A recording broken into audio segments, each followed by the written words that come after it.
Bueno, buenas tardes a todos aquellos que nos están escuchando ahora y que nos van a escuchar más luego. Dada la semana de Fratelli Tutti, que ahora nos va a contar en profundidad Lautaro Reyes, un compañero de La Plata que está estudiando en el seminario de San José de La Plata, de la agrupación política Participar, y con compañeros que también vienen de dicha agrupación. Y bueno, hay compañeros jóvenes, compañeros de peregrinos, compañeros de esta básica, que es UB Cultural, Padre Eduardo Graham. Vamos a tener un diálogo comunitario en torno a Fratelli Tutti. Hay quienes prepararon alguna cosita, hay quienes no.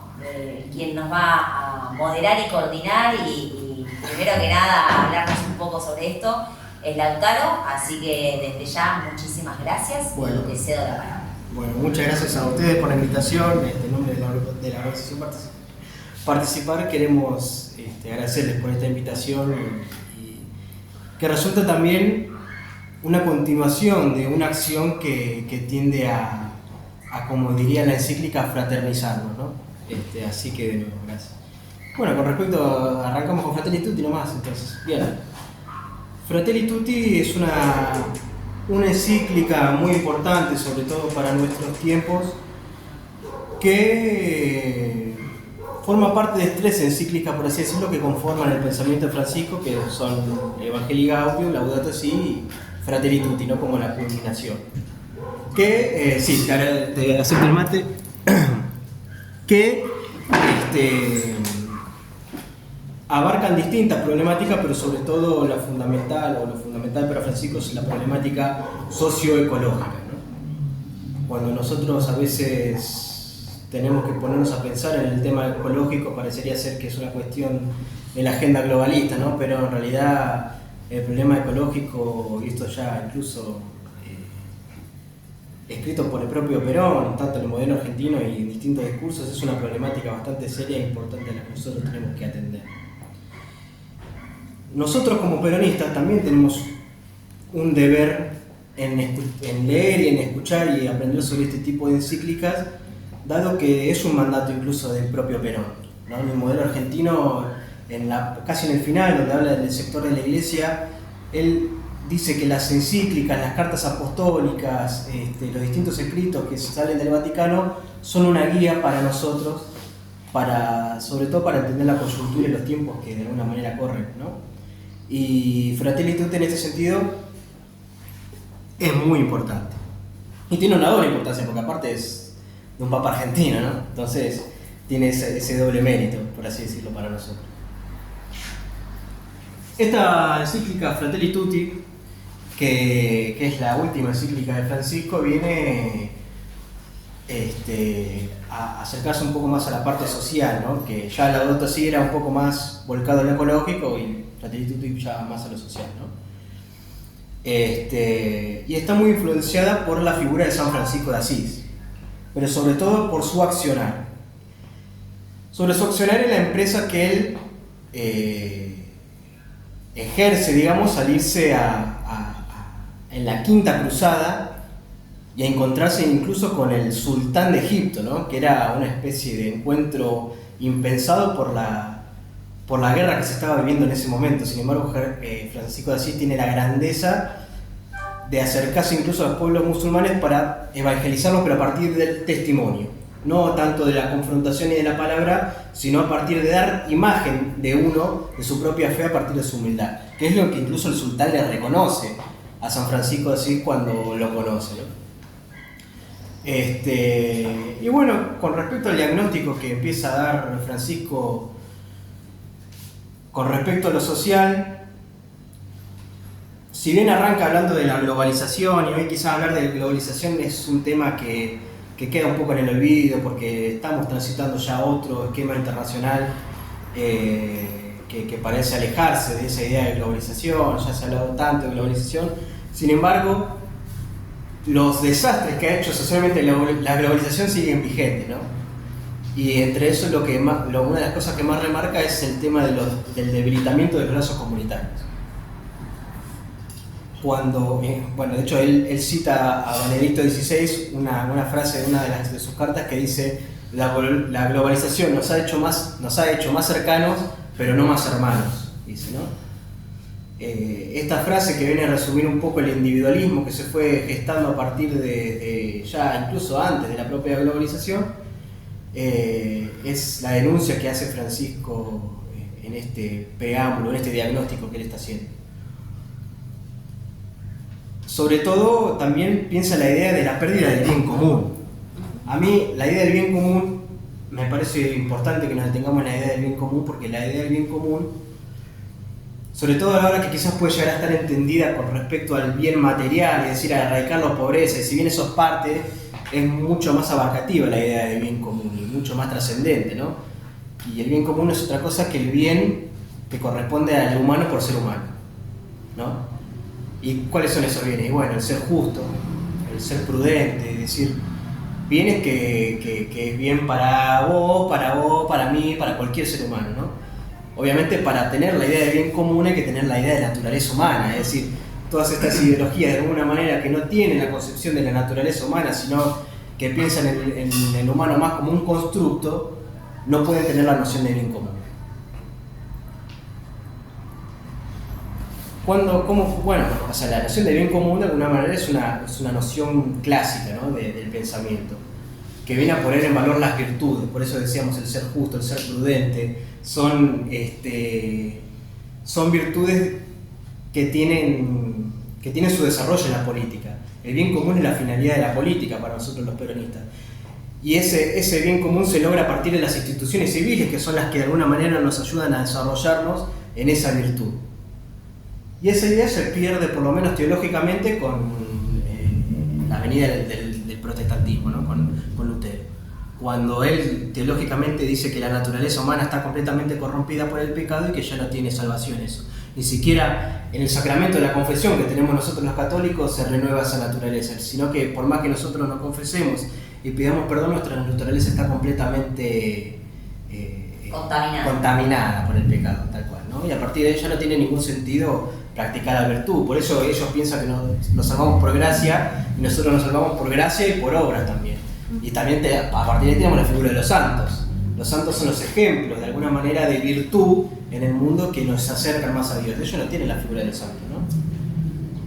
Y en este sentido, digamos, de la pérdida del bien común, también lo que se considera es el hecho de que la economía empieza a prevalecer por la política. Esto también lo denuncia Francisco, ¿no? Y ve que nos estamos volviendo en un mundo economicista, que aparte la economía, por ideología, pasa a ser un bien en sí mismo, digamos, ¿no? Esta concepción, es decir, bueno, si uno pierde el bien común y la economía empieza a prevalecer por sobre la política no tiene otra funcionalidad que acomodar la economía. ¿Para qué? Para que la persona no se desarrolle ya en la comunidad, sino en el mercado. Cuando uno piensa que el hombre es un constructo que se construye, digamos, que construye su identidad a partir de lo que él considera, tiene la posibilidad en el mercado de adquirir todo lo que le sirva para construir su propia identidad, ¿no? Bueno, esto es una idea para nosotros peronistas completamente errada. El hombre se desarrolla en la comunidad, se desarrolla a partir de las virtudes, y tiene como finalidad el bien común. Y la política está por encima de la economía, porque aparte la política abarca muchísimo más aristas que la propia economía, ¿no? Bueno, perdón, tengo acá una especie de guía, ¿no? Para no perder. Bueno, después en el transcurso de la encíclica, Francisco analiza una parábola que a mí me encanta, que es la parábola del buen samaritano. Esa es una parábola excelente, ¿no? El propio Escanone, que fue un profesor de Francisco y que él escribe mucho sobre los fundamentos de Francisco, él dice que el hilo conductor del pontificado de Francisco es la misericordia, dice, ¿no? Y de ahí también que el lema del Papa es miserando ad eligendo, ¿no? Que hace referencia a la mirada que le da Jesús a Mateo cuando le dice que lo miró con misericordia y lo eligió a Mateo, ¿no? Y Mateo deja todo y lo va a seguir. Eso es el hilo conductor de Francisco. Y bueno, a partir de esa parábola, que es una parábola muy linda, digamos, donde trata sobre un fariseo que le pregunta a Jesús, bueno, ¿cómo es que yo me salvo? Y Jesús le dice, ¿qué dice la ley? Y él le responde, bueno, amarás a Dios con toda tu alma y a tu prójimo como a ti mismo. Y el fariseo, como para querer probarlo a Jesús, le pregunta, bueno, pero ¿quién es mi prójimo? En esta pregunta, digamos, y en por supuesto la contestación de Jesús, se va a dar la idea fundamental de Fratelli Tutti, ¿no? Lo que le contesta Jesús en esta pregunta es decir, bueno, le cuenta la parábola donde que un hombre moribundo estaba en el camino, pasa un sacerdote judío, lo deja de largo, pasa un levita, que los levitas eran la tribu judía que se encargaban de asistir a los sacerdotes judíos, pero pasa un samaritano y lo ayuda, lo salva, ¿no? Lo lleva a una posada, le da plata al dueño de la posada, ¿no? Y lo salva de esa manera. Ahora, ¿cuál sería el sentido de esta parábola? Lo que Jesús quiso remarcar en esa propia parábola es el hecho de decir que, bueno, el hombre que ha salvado al judío es un samaritano, es decir, alguien que pertenece a un pueblo completamente peleado con el pueblo judío, ¿no? Claro, era una tribu del norte del pueblo de Israel que se había mezclado con los paganos, entonces para los judíos ellos eran impuros, eran gente despreciable, digamos, ¿no? Sin embargo, ¿qué hizo el samaritano? Tuvo un acto de misericordia de poder salvar al otro. Y ahí está la contestación, ¿no? ¿Quién es mi prójimo? Bueno, el prójimo es cualquiera que esté, ¿no? Es cualquier hermano. El amor en ese sentido, la misericordia no tiene ninguna frontera, por así decirlo. Bueno, con respecto a eso, digamos, el Papa nos invita a salirnos de nosotros mismos en ese sentido. Y la enseñanza que termina haciendo Jesús es decir, no hay que de alguna manera ser misericordiosos con el que tenemos al lado, sino hacernos nosotros prójimos de aquellos que tenemos lejos. Es decir, esa idea de salirse de nosotros mismos corresponde a una acción en particular que es la de salir al encuentro, ¿no? Al encuentro por la fraternidad. Que a mí me hace acordar también al capítulo del Evangelio de Mateo, el capítulo 16, que Jesús le dice, ¿no? A los discípulos le dice, el que quiera ganar su vida la va a perder, en cambio el que deje todo para seguirme la va a ganar, ¿no? Es la negación de sí mismo que tiene la concepción católica, que la que permite el accionar para poder encontrarnos con los que están lejos de nosotros, ¿no? Esa negación de los deseos egoístas, de los deseos que no me permiten seguirlo a Dios, por así decirlo. Discúlpenme que La ayuda a memoria. el ayuda a memoria es fundamental, ¿no? Bueno, después hay una idea con el tema de los salteadores de la vida, ¿no? ¿Los qué? Salteadores de la vida. Ok. Con esto, con salteadores de la vida, se refiere Francisco a aquellos que han pasado de largo y no han ayudado al hombre moribundo, ¿no? Que no tiene que corresponder por un acto de negligencia, dice, sino que no puede pasarnos que por un acto de pensar que no hay nada por hacer en el mundo, salteemos la vida, ¿no? Como que pasemos de largo de ese hombre moribundo. Y en esto yo quiero hacer una especie de paralelismo con lo que pasa incluso en el sistema político, ¿no? Fíjense de alguna manera cómo el sistema político lleva al escepticismo de las propias personas, ¿no? Hoy vivimos una época marcada por el escepticismo en la política, y eso es un problema muy grande, porque parecería ser que no hay nada por hacer y en realidad es todo lo contrario, está todo por hacerse, ¿no? Sobre todo en la Argentina. Este sistema, digamos, de partidos políticos que de alguna manera nos llevan a la no participación, porque excluyen al pueblo mismo de la participación, reduciendo las decisiones a un grupo muy reducido de personas, nos convierten a nosotros en escépticos, cuando en realidad nuestra tarea hoy, como gente que quiere actuar, es la de tratar de proponer otro sistema político que nos permita a nosotros y al pueblo la participación, ¿no? Los que toman decisiones hoy son los comerciantes del templo. Claro, exactamente, tal cual. Los que Jesús echó. Lo que Jesús echó a latigazo del templo, dice. Es así. Y que ahí también hay una frase que en diálogo con Graham fue muy fuerte descubrirla, encontrar el sentido profundo, que es esto que le dicen a Jesús, el celo por tu casa me devorará. La predicción del Salmo, creo que es esa. Sí, pero que es esa también la resignificación de qué significa celo, ¿no? ¿Qué es lo que ocurre cuando algo que es valioso para uno corre peligro?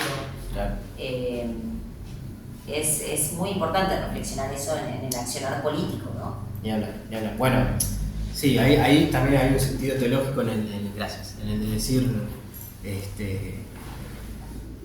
en la preocupación también del pueblo judío del hecho de que Jesús venía a poner en jaque todas sus tradiciones y todas sus creencias, entre comillas, que en realidad, como bien dice el catecismo, Jesús no vino como bien dice Jesús, yo no vengo a romper la ley, sino vengo a completarla. Claro. ¿No? Sí, Viene a completarla. Y bueno, de alguna manera, nosotros en el accionar político debemos poner en jaque también esas tradiciones políticas que parecería ser que quedan en la superficialidad, así como también quedaba la religión judía en ese momento, los fariseos, ¿no? Las prácticas políticas que nos trajeron a este presente político, ¿no? Bueno. Porque no es que el sistema tal cual está y las prácticas políticas tal cual se desarrollan y están impuestas, no es que eso nos trajo a un resultado virtuoso para el pueblo argentino. Entonces es como que desde nuestro lado militante y desde nuestro lado cristiano y católico, si no nos permitimos reflexionar sobre qué de todo eso hay que transformar, no vamos a poder generar ni la revolución justicialista, ni lograr establecer el bien común. Digo, queda todo inconcluso y en última instancia sin practicar lo que estamos diciendo, ¿no? Bueno, esa idea de ser congruente, ¿no? con el pensamiento y la acción es también el ejemplo que marca Francisco con San Francisco de Asís, ¿no? Es decir, ser, y que incluso lo que reconoce también el sultán de Egipto con Francisco, que estamos hablando de una época muy jodida que prácticamente se salvó de ser asesinado por esa propia fe y esa propia acción, ¿no? Pero bueno, sí, es así, digamos, ¿no? Y con respecto a eso, cuando ya este tipo de salida al encuentro se extrapola a las relaciones internacionales, sobre todo, Francisco deja muy claro que esto tiene que ser un equilibrio entre la globalización y el localismo, ¿no? Sobre todo a partir de las relaciones de las identidades, ¿sí? Por ejemplo, si yo me relaciono con uno y pierdo mi identidad para relacionarme con esa persona, no estoy relacionándome, sino simplemente me estoy subordinando a esa otra persona. Y si yo la quiero cooptar a la otra persona y dejar que sea lo que yo quiero que sea y no lo que él es, efectivamente estoy faltando al amor, ¿no? También, por así decirlo. Tener señorío sobre su propia persona. ¿Cómo? Tener señorío sobre su propia persona. Claro, ser de alguna manera, Francisco dice, por sobre todo la cosa que prime el amor. Después, a partir, o sea, la evangelización en todo caso se da a partir del testimonio nuestro de evangelizar y no a partir de la confrontación, como a veces se piensa que se tiene que hacer a mí. Basta de confrontación. Es que es una cuestión tremenda. A mí, yo a veces suelo cometer la desgracia de ver apologetas en YouTube y que porque a veces me entretengo, ¿no? Pero lo cierto es que hay tal nivel de confrontación y se arman debates únicamente como para agredirse entre sí, que yo me dice, bueno, esta apologética ya no tiene ningún sentido. ¿Cuál es el sentido de discutir tan,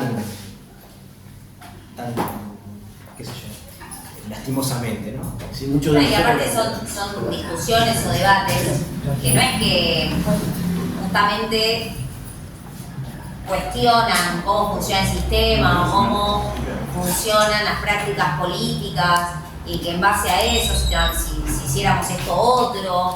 No, son discusiones absolutamente estériles, personales, que distraen, mientras el pueblo argentino sigue sufriendo y sigue viviendo exactamente igual y sigue pasando más de lo mismo todos los días. Entonces es como que también la política ahí pierde la capacidad de herramienta de transformación. no de la realidad, porque la realidad es una creación, o sea, de Dios, sino la transformación del sistema creado por el hombre, porque eso también, ¿no? Es como esto que decías de la naturaleza humana, hemos perdido también la concepción de qué es la naturaleza humana.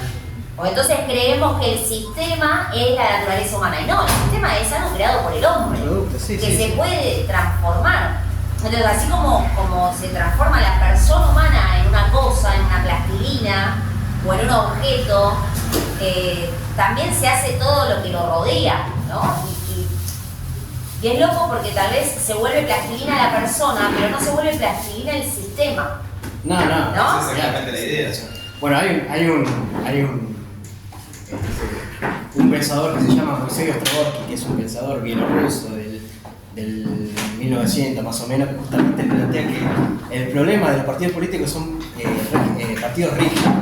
Entonces, ¿qué hace? Él plantea una cuestión de que los partidos políticos se den en la ocasión de tal determinada problemática y que una vez resuelta esa problemática se disuelva el partido político, ¿no? Entonces, es cierto, el sistema, por así decirlo, mantiene una rigidez que no es propia de la vida de la persona humana, No. porque la vida de la persona humana no transcurre. Esto que decías de la globalización y el localismo, ¿no? Está bien, estamos viviendo una época de conectividad global y no la podemos tapar.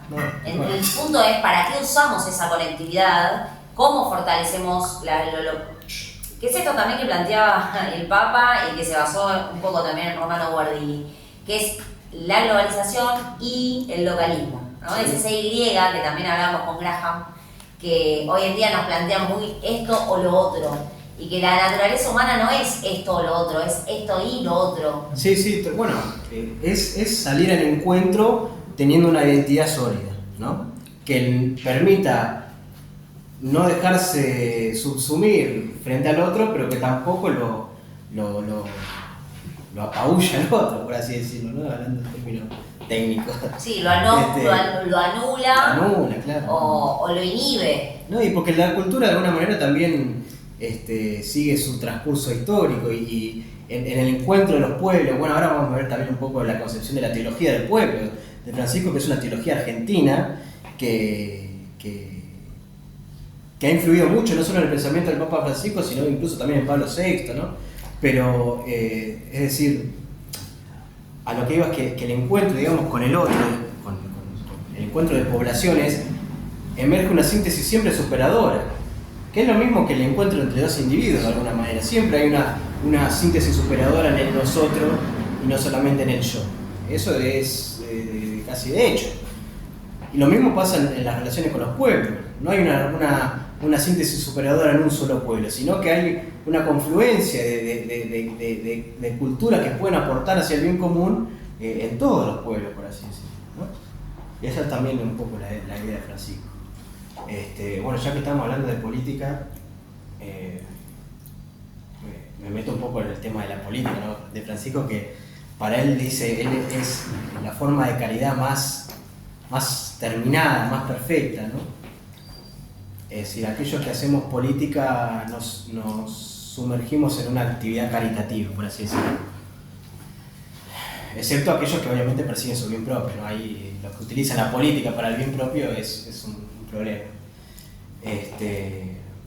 Pero bueno, ahí a mí lo que me gusta un poco de cuando Francisco empieza a hablar de política es su concepción de pueblo.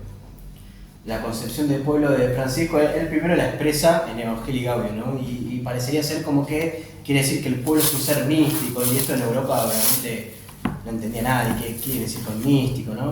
Y en Fratelli Tutti ya se rectifica un poco y dice: el pueblo no es ni un ser lógico ni es un ser místico, es un ser mítico. ¿Por qué mítico? Porque no se puede entender con el logo, con la razón, ¿no?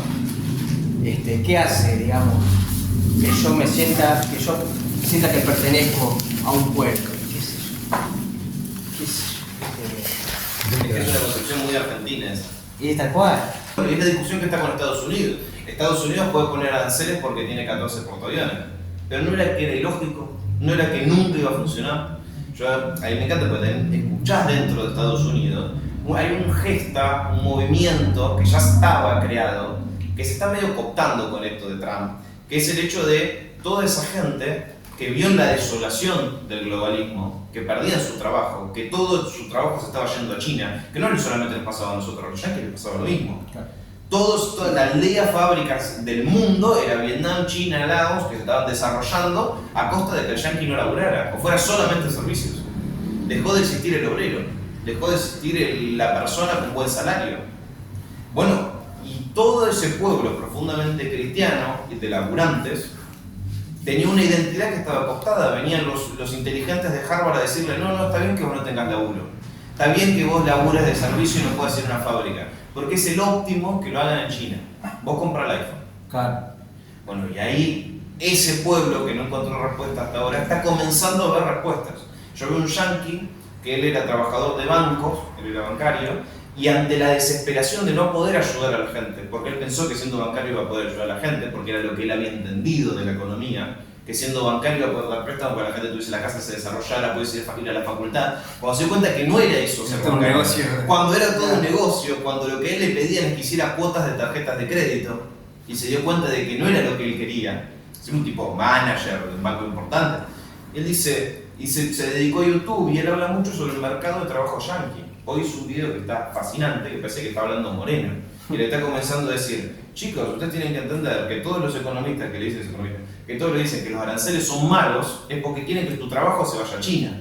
Nosotros, la razón por la que nadie de nosotros puede laburar, que ahora están todos en Estados Unidos haciendo un rum de que el empleo está cada vez peor, y que todo lo que hace Trump genera menos empleo. ¿Por qué hacen eso? Porque las empresas se están dando cuenta que le están empeorando su ganancia, su margen, y está volviendo a los empleados estadounidenses. Trump los está obligando a que vuelvan a poner su trabajo donde tienen que estar. Ese confrontamiento de los pueblos es fascinante. Y no, sí, tremendo. Bueno, ahí se ve también un poco por el primer mandato de Trump, es que Francisco empieza a decir esto de no construir muros y construir puentes, ¿no? Entonces, esa idea de construir puentes es la que nos acerca un poco a los pueblos, pero a la vez, es decir, también no dejando de lado su identidad. Cuando Francisco de Asís escribe, digamos, una especie de instrucción para que la gente de su orden vaya a los pueblos musulmanes a evangelizar, no pierdan su cristiandad, digamos, le dice. No es que por encontrarme con el otro yo me subordino a ese otro y dejo que el otro haga lo que quiera y tome el control de las cosas, sino que es un encuentro que trata de alguna manera buscar una síntesis superadora entre las dos identidades. Bueno, con respecto a lo que veníamos hablando de pueblo, ¿no? de la definición de Francisco de pueblo, él está muy influenciado por la teología del pueblo acá en Argentina. La teología del pueblo es una teología que viene a ser una especie de alternativa o incluso respuesta a la teología de la liberación, ¿no? Esta teología de la liberación que bueno, hay muchos, incluso montoneros, gente que ha dicho que ha sido muy influenciada por esta teología, ¿no? Sí. Es una teología de índole que tiene muchas connotaciones marxistas, que toma incluso la dialéctica del oprimido opresor, ¿no? Esta teología del pueblo viene a ser una especie de novedad o de alternativa frente a eso, ¿no? Para tratar de salir un poco de las categorías marxistas que estaban contando la teología. Esa teología del pueblo, que nace más o menos con la Comisión Episcopal de Pastoral, ahí más o menos por el 1966, más o menos,